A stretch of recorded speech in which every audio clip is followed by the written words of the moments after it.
السلام عليكم ورحمة الله تعالى وبركاته. نتمنى تكونوا كاملين بخير ان شاء الله وانتم كتسمعوا هذا الفيديو ديال اليوم، واللي هو مغاير وماشي بحال الفيديوهات اللي مولفه نقدم في القناة ديالي. ولكن حنا متفقين ان قناة فكرة علمتني شعارها اي فكرة نستافدوا منها، من عالم، من باحث، من دكتور، وحتى من اجدادنا. اي فكرة فيها المنفعة نقدمها لكم. كتكون من زيت الزيتون والثوم، وحنا كنعرفوا ان الثوم وزيت الزيتون مواد مفيدة وصحية ومهمة للجسم، وما فيها حتى شي ضرر وما منها حتى شي خوف.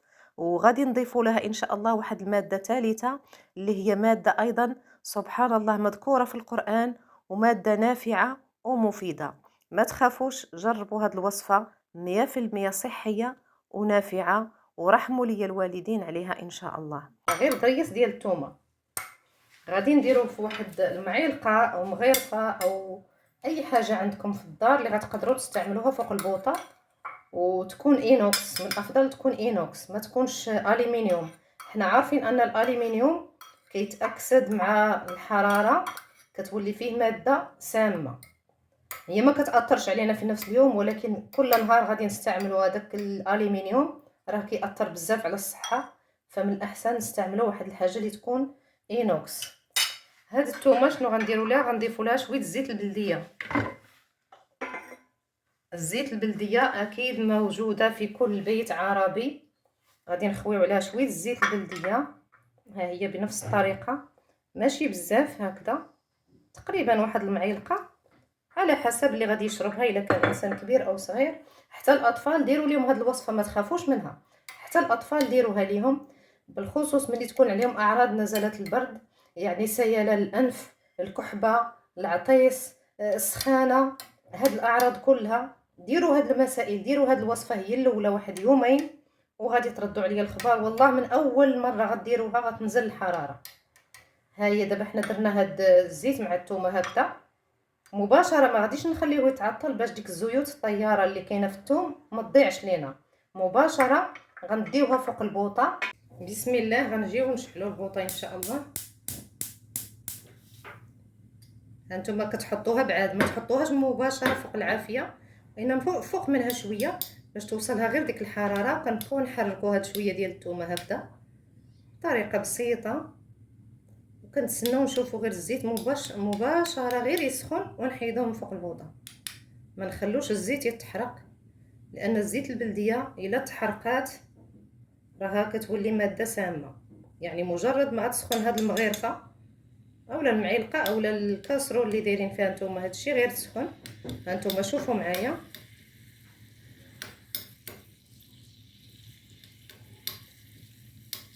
صافي. ها هي دابا شفتوها، يلا صافي، غير بدات كتسخن، ما الثومه ما كتحرقش. هنا غتكون نديروا لها الاضافه الثالثه اللي قلت لكم، ديك الاضافه الثالثه اللي غادي نديرو ان شاء الله،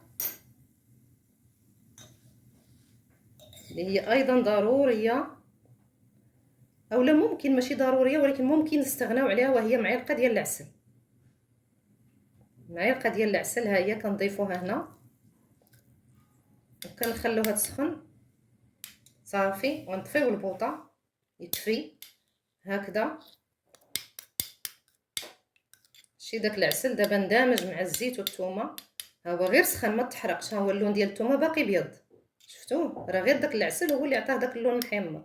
صافي دابا هكذا كناخذوها مباشره من قبل النوم بحال هكا بالثومه بكلشي نسرطوه، الثومه والزيت وكلشي هكذا يتكال. وبالنسبه للاطفال الصغار اللي قل من 3 سنين اللي ما غيقدروش يسرطوا هاد الثومه، غادي ديروا نفس العمليه، الا ان دابا هكذا غتحيدي هاد الثومه هكذا تعصريها مزيان، تحيديها وتعطيهم فقط هاد الزيت والعسل باش يقدروا الاطفال يشربوه، لان ما غيقدروش يسرطوا هاد الثومه. هاد الثومه ما غيقدروش ياكلوها.